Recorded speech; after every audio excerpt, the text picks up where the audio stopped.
My name is Alara Vance. I was 28 when everything changed, though, if I'm honest. It had been changing long before I noticed. The night of the gala began in fragments. The soft hum of conversation. The dull clink of glasses. My mother's laughter, light, effortless, familiar in a way that always felt slightly out of reach for me. I stood near the entrance, smoothing the crease of my sleeve for the third time, wondering if I still had time to leave unnoticed.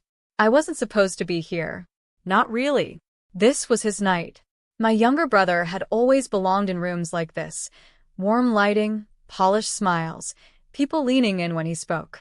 I watched from a distance as he moved through the crowd, confident and easy, as if the world had always agreed to make space for him. Stay in the background, my father had said earlier that evening, not unkindly, just firmly, as if it were practical advice, not something heavier. I told myself I didn't mind. I had spent years learning how not to mind, but something about that night felt different. Maybe it was the invitation I hadn't been meant to see, or the document folded carefully inside my bag, pressing faintly against my side like a quiet reminder. Or maybe it was the way my mother glanced at me, briefly, almost apologetically, before turning back to him. That look stayed with me, because for the first time, I didn't feel invisible. I felt finished pretending. It hadn't always been so clear. Growing up, the difference between us wasn't obvious at first. It was subtle, like a shift in tone you only notice after years of listening. My brother was celebrated. I was acknowledged. Different strengths, my mother would say, smiling as if that balanced everything. He was loud, charismatic, effortlessly admired. I was quieter, more careful, the kind of person who noticed what others overlooked. I learned early that observation was safer than expression. Still, I tried. I remember bringing home a certificate once, something small, academic, but meaningful to me. I held it out with both hands, waiting. My father nodded. That's good. Then my brother walked in, talking about a school event, and suddenly the room shifted. Attention followed him like light follows movement. I told myself it didn't matter. That recognition wasn't everything. But over time, those small moments layered into something heavier. Not resentment, not exactly. More like a quiet erosion of certainty. A slow questioning of whether my efforts were ever meant to be seen. Years later, when I started working as a financial analyst, I didn't tell them much. Not because I wanted to hide it, but because I had learned that sharing didn't always mean being heard. Except this time it mattered. Because what I had found, buried in numbers, overlooked in reports, wasn't just about work. It was about us. And for the first time, I wasn't sure silence was the right choice anymore. The discovery came on an ordinary afternoon.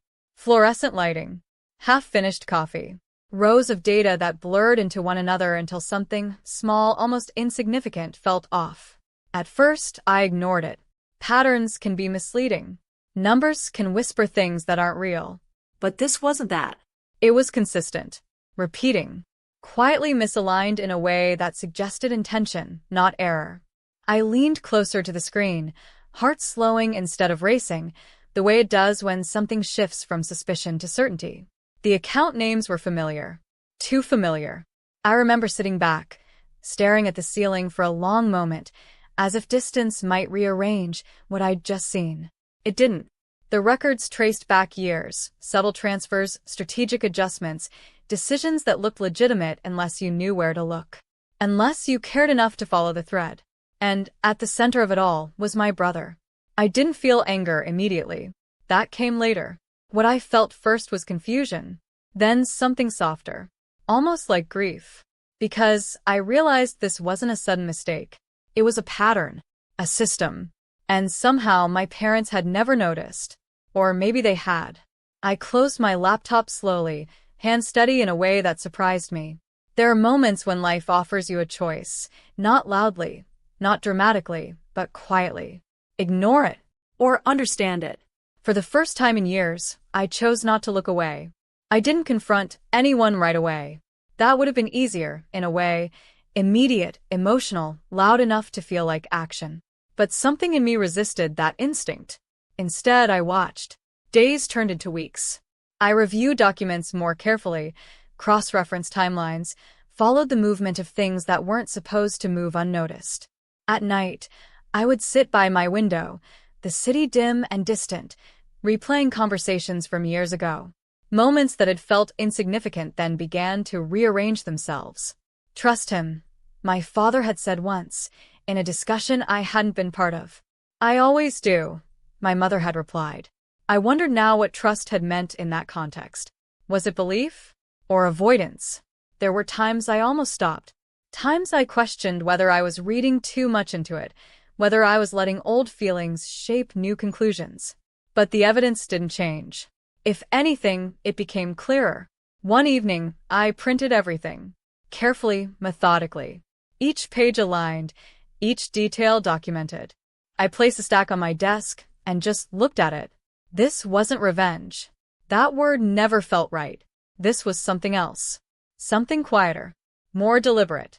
Not about exposing him, but about understanding what had been hidden and deciding what to do with it. Because for the first time, the question wasn't, why wasn't I enough? It was, what am I going to do with the truth? The invitation arrived 2 weeks later. A formal envelope, embossed lettering, my name printed in a way that felt almost unfamiliar.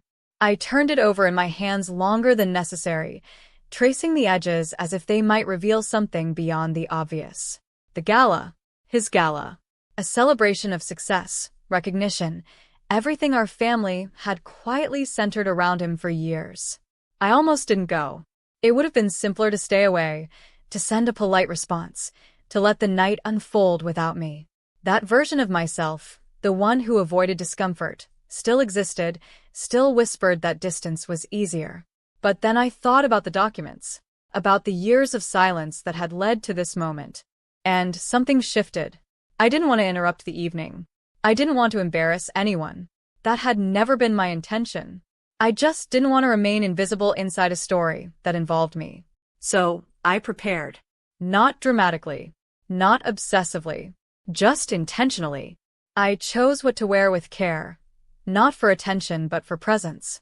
I organized the documents again, placing them neatly inside my bag, not as a weapon, but as clarity. On the day of the gala, I stood in front of the mirror longer than usual, not adjusting my appearance, just looking, trying to recognize the person I had become. Because for the first time, I wasn't going there to observe. I was going there to be seen. The speech had already begun when I arrived. I slipped into the back of the room, unnoticed, the way I had done so many times before. The lighting was warm, focused toward the stage where my brother stood, confident and composed, his voice carrying easily across the space. People listened. They always did. I watched him for a moment, not with resentment, but with something more complicated. A mix of familiarity and distance, like looking at someone you've known your whole life and realizing you don't fully understand them anymore. Then I saw my parents, seated near the front. My mother's expression soft with pride, my father's posture steady, attentive. For a brief second, I hesitated. Not because I doubted what I knew, but because I understood what it would mean to say it out loud. Truth doesn't just reveal things. It changes them. The speech ended to applause. Applause that felt deserved, in its own way. Effort had been made. Success had been built. Just not entirely honestly. As the room settled, there was a pause. A small opening. I didn't plan the exact moment. I just stepped forward when it felt right. Each step was quiet, measured. Not dramatic. Not rushed. And when I reached the edge of the stage, I didn't feel anger. I felt clarity. For the first time in years, my voice didn't hesitate. "Can I add something?" The room didn't react immediately. There was a brief stillness, the kind that isn't silence exactly, but a pause where attention shifts without fully understanding why. My brother turned toward me, surprise flickering across his face. Not fear. Not defensiveness. Just confusion. "Ilera," he said, as if my presence needed explanation. I stepped closer, not invading his space, just standing beside him. "I won't take long," I said quietly. I didn't raise my voice. I didn't accuse. I simply spoke. About patterns. About details that had been overlooked. About decisions that, when seen together, told a different story than the one being celebrated. I didn't use harsh words. I didn't need to. The documents, placed gently on the podium, spoke clearly enough. There was no gasp from the audience. No dramatic reaction. Just a gradual shift in energy. People leaning slightly forward. Listening differently. My brother didn't interrupt. He looked at the papers, then at me, something unreadable settling in his expression. And my parents, I didn't look at them immediately. I couldn't. When I finally did, my mother's face had changed, not into anger, but into something softer. Something closer to realization. My father looked still, as if processing something that had taken years to reach the surface. I finished simply. "This isn't about blame," I said.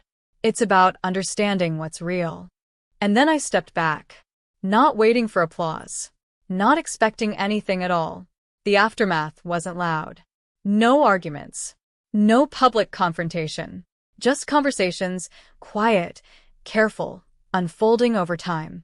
That night ended without resolution. People left thoughtfully, conversations hushed, the atmosphere altered but not broken. In the days that followed, things began to shift. My brother reached out first. Not defensively, not angrily, just uncertain. "I didn't think anyone would notice," he admitted during one conversation, his voice quieter than I had ever heard it. I didn't respond immediately, because what mattered wasn't what he had done, it was what came next. My parents changed too, though not all at once. There were moments of discomfort, of silence, of things left unsaid. But there were also different conversations. Ones where I wasn't overlooked. Ones where I was asked genuinely what I thought. It didn't erase the past. It didn't need to. One evening, weeks later, I found myself sitting alone, the same window, the same city beyond it, but everything felt lighter. Not because I had exposed something, but because I had stopped hiding. I realized then that what I had wanted all along wasn't recognition in the way I once thought. It was truth, and the quiet dignity of standing inside it. The gala became just a memory, a moment suspended in warm light and shifting shadows. But what stayed with me was something simpler. The understanding that being seen doesn't always begin with others. Sometimes, it begins the moment you decide not to disappear anymore. Some stories don't end with applause, they end with understanding. What happened that night didn't fix everything overnight. It didn't rewrite the past or erase the quiet years of being overlooked. But it did something far more lasting. It shifted the truth into the open, where it could finally breathe. I didn't win against anyone. I didn't defeat my brother or prove my parents wrong. What I did was choose myself. And sometimes, that's the most difficult and powerful thing a person can do. Because real justice isn't loud. It isn't cruel. It doesn't come from breaking others down.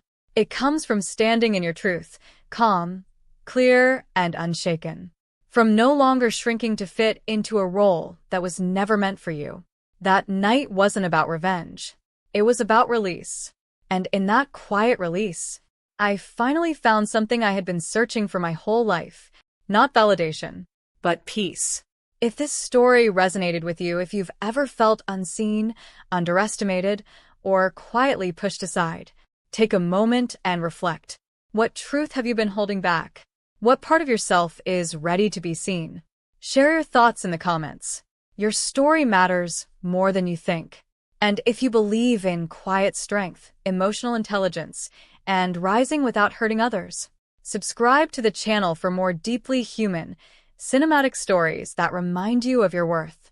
Because sometimes the most powerful transformation happens in silence.